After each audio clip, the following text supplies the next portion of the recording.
ଆଜିକାଲିର ବ୍ୟସ୍ତବହୁଳତା ଜୀବନ ଭିତରେ ସମସ୍ତଙ୍କ ପାଖରେ ସମୟର ଅଭାବ ଥାଏ।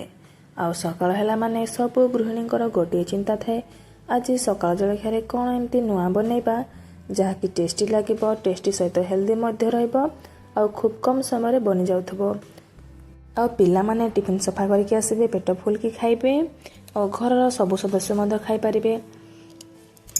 ସେଥିପାଇଁ ମୁଁ ଆଜି ନେଇ ଆସିଛି ଆପଣମାନଙ୍କ ପାଇଁ ଏମିତି ଏକ ରେସିପି ଯାହାକି ଖୁବ୍ କମ୍ ସମୟରେ ବନିଯିବ, ହେଲ୍ଦି ସହିତ ଟେଷ୍ଟି ମଧ୍ୟ ଲାଗିବ। ସେଥିପାଇଁ ଭିଡ଼ିଓଟିକୁ ଫାଷ୍ଟରୁ ଲାଷ୍ଟ ଯାଏଁ ୱାଚ୍ କରନ୍ତୁ ଏବଂ ସବୁ ଟିପ୍ସ ଗୁଡ଼ାକ ଫଲୋ କରନ୍ତୁ। ଆଉ ମୋ ଚ୍ୟାନେଲରେ ଯଦି ନୂଆ ଅଛନ୍ତି ମୋ ଚ୍ୟାନେଲକୁ ଲାଇକ୍, ସବସ୍କ୍ରାଇବ୍, ସେୟାର କରିଦିଅନ୍ତୁ। ପାଖରେ ଥିବା ବେଲ୍ ଆଇକନ୍କୁ ଦବାଇ ଦିଅନ୍ତୁ, ଯାହାଫଳରେ କି ମୋର ନୂଆ ନୂଆ ରେସିପି ଗୁଡ଼ାକର ନୋଟିଫିକେସନ୍ ଆପଣମାନଙ୍କ ପାଖରେ ସର୍ବପ୍ରଥମେ ପହଞ୍ଚିପାରିବ। ଆଉ ଯଦି ଫେସବୁକ୍ ପେଜ୍ରେ ଦେଖୁଥାନ୍ତି ମୋ ପେଜ୍କୁ ତ ଫଲୋ ନିଶ୍ଚୟ କରନ୍ତୁ। ତ ଏବେ ଚାଲନ୍ତୁ ଦର୍ଶକ ବନ୍ଧୁ ଆମେ ରେସିପିଟା ଷ୍ଟାର୍ଟ କରିବା। ସେଥିପାଇଁ ଦେଖନ୍ତୁ ଏଠି ମୁଁ ସବୁ ସାମଗ୍ରୀ ଗୁଡ଼ାକ ନେଇଯାଇଛି। କିଛି କଞ୍ଚା ଆଳୁକୁ ଗ୍ରେଟ୍ କରି ନେଇଯାଇଛି, ଅଧ କପ୍ ବେସନ, 1 କପ୍ ସୁଜି, କ୍ୟାପ୍ସିକମ୍, ଟମାଟୋ, ପିଆଜ ଆପଣଙ୍କ ପସନ୍ଦ ହିସାବରେ ଆପଣ ଯେକୌଣସି ପରିବା ଏଠି ଆଡ଼୍ କରିପାରିବେ। ଏବେ ଚାଲନ୍ତୁ ଗୋଟେ ବାଉଲ୍ ନେଇଯିବା, ସେଥିରେ ବେସନ ଆଉ ସୁଜିକୁ ଦେଇଦେବା, ତାପରେ ସ୍ୱାଦ ଅନୁସାରେ ଲୁଣ, 1 ପିଞ୍ଚ ଖାଇବା ସୋଢ଼ା ଏବଂ ଅଳ୍ପ ଟିକେ ହଳଦୀ, ଅଳ୍ପ ଟିକେ ଲଙ୍କାଗୁଣ୍ଡ। ଆଉ ଛୋଟ ପିଲାମାନଙ୍କ ପାଇଁ ଯଦି ବନାଉଛନ୍ତି ତାହେଲେ ଲଙ୍କାଗୁଣ୍ଡ ଏଠି ଟୋଟାଲ୍ ସ୍କିପ୍ କରନ୍ତୁ। ସବୁ ଜିନିଷ ଗୁଡ଼ାକ ଆଡ଼୍ କରିସାରିଲା ପରେ ଏଥିରେ ଏବେ ଆମେ ଅଳ୍ପ ଅଳ୍ପ କରି ପାଣି ଦେଇ ଆମେ ଗୋଟେ ଏଠି ସ୍ମୁଥ୍ ବେଟର୍ ବନେଇବା।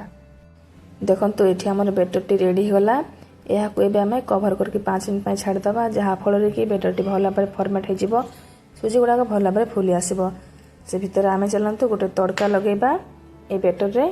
ସେଥିପାଇଁ ଦେଖନ୍ତୁ ଗ୍ୟାସ୍ ଅନ୍ କରି ଏଠି ମୁଁ ଗୋଟେ ତଡ଼କା ପ୍ୟାନ୍ ବସାଇ ଦେଇଛି। ଏଥିରେ ଏବେ ଆମେ 1ରୁ 2 ଚାମଚ ତେଲକୁ ଦେଇଦେବା।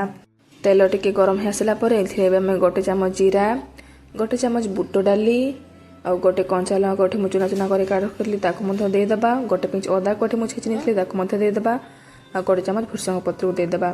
ଏସବୁ ଦେଇସାରିଲା ପରେ ଏହାକୁ ଭଲ ଭାବରେ ଗୋଳେଇ ନେବା। ଦେଖନ୍ତୁ ଏଠି ତଡ଼କାଟି ରେଡ଼ି ହୋଇଯାଇଛି। ଆମେ ଯେଉଁ ବେଟର୍ ବନେଇକି ରଖିଥିଲେ ସେଥିରେ ଏହାକୁ ଦେଇଦେବା ଆଉ ଏହାକୁ ଭଲ ଭାବରେ ଗୋଳେଇ ନେବା।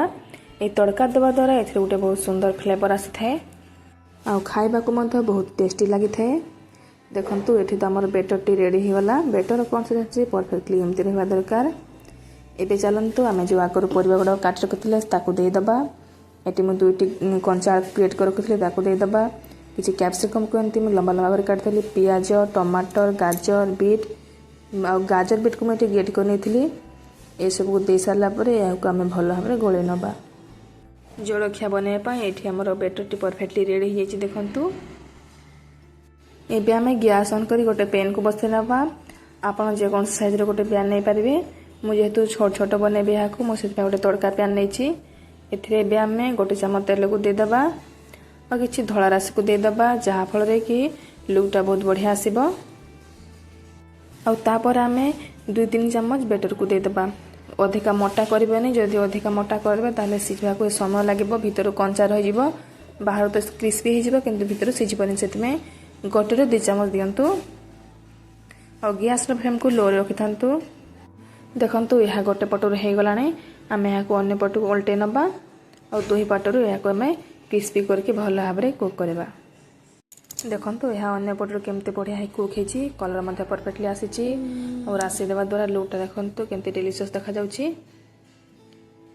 ଏଠି ପରଫେକ୍ଟଲି ଆମର ଜଳଖିଆଟି ରେଡ଼ି ହୋଇଗଲା, ମାନେ ସୁଜି ବା କଞ୍ଚା ଆଳୁର ଜଳଖିଆ। ଏହାକୁ ଏବେ ଆମେ ଗୋଟେ ପ୍ଲେଟ୍କୁ କାଢ଼ି ନେବା ଆଉ ଏହି ପ୍ରୋସେସ୍ରେ ଆମେ ବାକି ସବୁତକ ବନେଇ ନେବା। ଦେଖନ୍ତୁ ଏଠି ମୁଁ ସବୁ ଜଳଖିଆ ଗୁଡ଼ାକ ବନେଇ ନେଇଛି। କେତେ ଡେଲିସିୟସ୍ ଦେଖାଯାଉଛି, ଉପରେ ପୁରା କ୍ରିସ୍ପି ଦେଖାଯାଉଛି, ଭିତରୁ ପୁରା ତୁଳା ପରି ନରମ ଅଛି। ଆପଣମାନେ ଏହି ପ୍ରୋସେସ୍ରେ ଏହି ସୁଜି ଆଉ କଞ୍ଚା ଆଳୁର ଜଳଖିଆକୁ ଥରେ ନିଶ୍ଚୟ ଟ୍ରାଏ କରନ୍ତୁ ଏବଂ ପରିବାରକୁ ଖୁଆନ୍ତୁ, ସୁସ୍ଥ ରୁହନ୍ତୁ। ଆଉ ମୋ ରେସିପିଟା କେମିତି ଲାଗିଲା ମୋତେ କମେଣ୍ଟ ମାଧ୍ୟମରେ ଜଣାନ୍ତୁ। ଆଉ ଯଦି ଭଲ ଲାଗିଥାଏ ମୋ ଚ୍ୟାନେଲକୁ ଲାଇକ୍, ସବସ୍କ୍ରାଇବ୍ କରିଦିଅନ୍ତୁ। ଜୟ ଜଗନ୍ନାଥ।